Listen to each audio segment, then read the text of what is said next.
Just hours ago, British politics was thrown into chaos. The Labour Party, led by Keir Starmer, has collapsed in a way no one expected. In a stunning move, 43 MPs resigned together, triggering a scandal that's already being called the worst in modern British history. At the heart of this crisis is a shocking truth: £22 billion of taxpayer money has vanished. No answers, no accountability, just billions funneled into shadowy companies and secret deals. This has sparked a rebellion that's tearing Labour apart. The nation is left with one burning question: how could this happen? And what does it mean for Britain's future? The chaos began with a wave of resignations that hit Westminster like a bomb. Early this morning, resignation letters started appearing online. First one, then a few more, then dozens in a matter of minutes. By midday, 43 MPs had walked out. These weren't minor figures, they were senior shadow ministers, key strategists, and loyal allies who once stood by Starmer through tough times. Now, they declared him unfit to lead. Their letters weren't empty words, they came with evidence, leaked emails, documents, and financial records pointing to a chilling reality. Billions of pounds had been siphoned into firms linked to Starmer's closest advisors and donors. One company, paid billions for consultancy work, left no reports or results. Another, given over £1 billion for community outreach, had no trace of activity. For years, these secrets were hidden behind fake company names. Now, the truth is out, and it's fueling rage across the country. Social media exploded with anger. Hashtags demanding answers shot to the top, and news channels ran non-stop updates. Headlines screamed of Labour's collapse, Starmer's betrayal, and the missing £22 billion. The resignations weren't random, they felt planned, like a coordinated attack. This wasn't just a crack in the party, it was a total breakdown. For Starmer, the timing couldn't be worse. Britain is already struggling with rising costs, failing public services, and growing frustration. Labour promised honesty and reform, but now it's at the centre of a scandal so massive it's shaken the nation's trust. Crowds gathered outside Parliament, holding signs with simple, angry messages: "Where's the £22 billion, and not in our name?" For many, this isn't just about corruption, it's about betrayal, a stab in the back for a nation that believed in Labour. As the day went on, the crisis grew darker.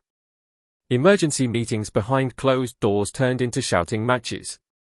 MPs who once supported Starmer now accused him of deceit.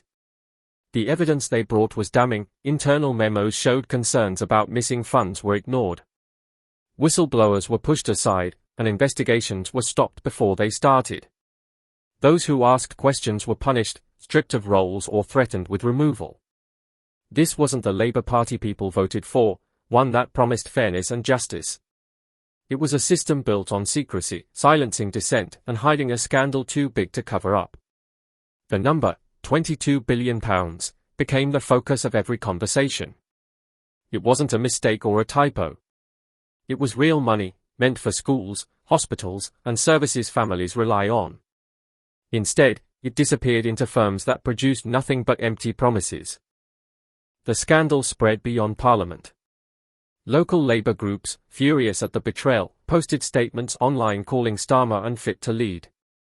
Grassroots activists, who spent years campaigning for Labour, said their trust was shattered. Trade unions, the party's financial backbone, froze donations and demanded a full investigation. The rebellion wasn't just in Westminster, it was nationwide. Labour wasn't just collapsing politically, it was falling apart morally. Starmer's team tried to fight back, issuing statements claiming the contracts were legal and the accusations exaggerated. But no one believed them. Every denial was met with another resignation, every excuse with another leaked document. The more they tried to control the story, the worse it got. Journalists called it a political disaster, like quicksand pulling Starmer deeper with every move. Outside Parliament, the mood was electric. Thousands protested in London, their chants echoing through the streets. "Where's the £22 billion?" became the cry of a nation fed up with lies. Police struggled to manage the crowds as anger turned to fury. People felt more than betrayed, they felt cheated. Families struggling to pay bills, pensioners cutting back on essentials, and parents unable to afford childcare saw the missing billions as a personal insult. Money that could have eased their pain was gone, funneled into the hands of shadowy firms. The outrage wasn't just political, it was deeply personal, rooted in a broken trust that may never heal. Inside Westminster, one phrase kept circling: "He's finished." MPs, journalists, and aides repeated it like a mantra. This wasn't about small disagreements or leadership style, it was about corruption on a massive scale. The evidence kept piling up. Reporters uncovered links between the firms and former Labour insiders, including donors who funded the party's campaigns. One company, paid £3.4 billion for strategic advice, had no records of work. Another, given over £1 billion for outreach, was registered to an empty office. These weren't mistakes, they were deliberate schemes, designed to move public money into private hands. The picture was clear: this was betrayal, calculated and cold. The opposition pounced. The Conservatives, weakened by their own scandals, saw a chance to strike. They called Labour's collapse proof the party can't be trusted with Britain's future. Reform UK went further, saying the scandal showed the entire political system was rotten. Leaders like Nigel Farage demanded snap elections, urging voters to reject the establishment. Their words struck a chord with a public already angry and disillusioned. The scandal gave rival parties a golden opportunity, and they weren't holding back. Meanwhile, Starmer clung to power. Late-night meetings saw him pleading with MPs for loyalty, but his desperation only made him look weaker. Rumours spread of more resignations coming, with names whispered like a list of the doomed. Labour was falling apart, and no one could stop it. The betrayal stung because Labour had promised to be different. It campaigned on fairness, ending corruption, and rebuilding trust. Now, with £22 billion missing, it stood accused of becoming everything it swore to fight.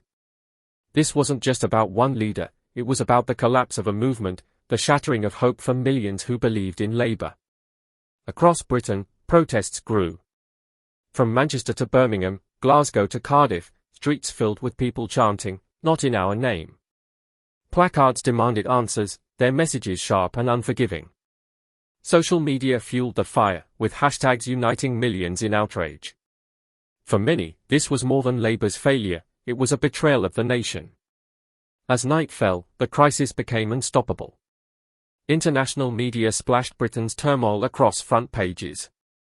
Headlines in Europe screamed of Labour's collapse, while American networks reported on the missing £22 billion.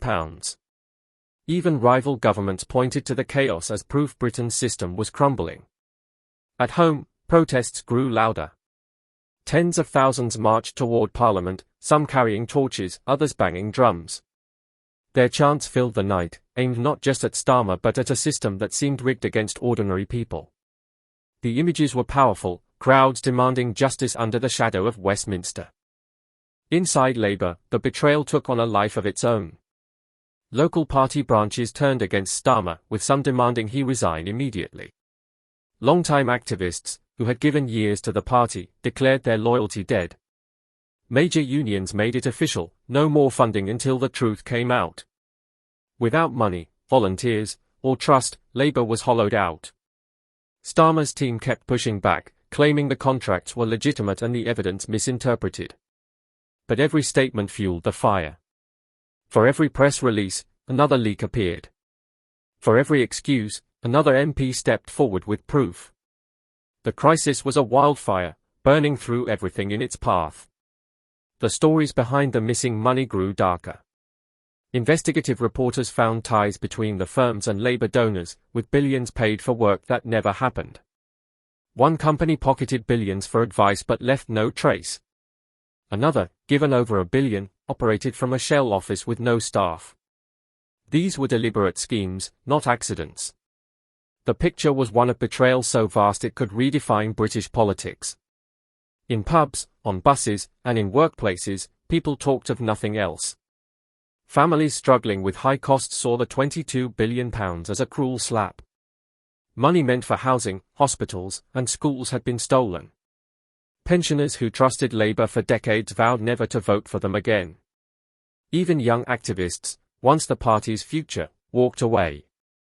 The outrage was raw and real. Protests spread across cities, with crowds growing angrier by the hour. Social media became a battleground, with millions sharing their fury. The phrase, "he's finished," echoed everywhere, in newsrooms, pubs, and protests. But a deeper question was forming: if 43 MPs could resign in one day, if £22 billion could vanish, if dissent was silenced with threats, was this just the end of Starmer, or was it the end of Labour itself? As midnight passed, the storm only grew louder. This wasn't just a scandal, it was a national crisis, and the world was watching. The question now is what comes next. Can Labour survive? Can Britain rebuild trust? One thing is clear, this betrayal has changed everything, and the fight for answers is just beginning.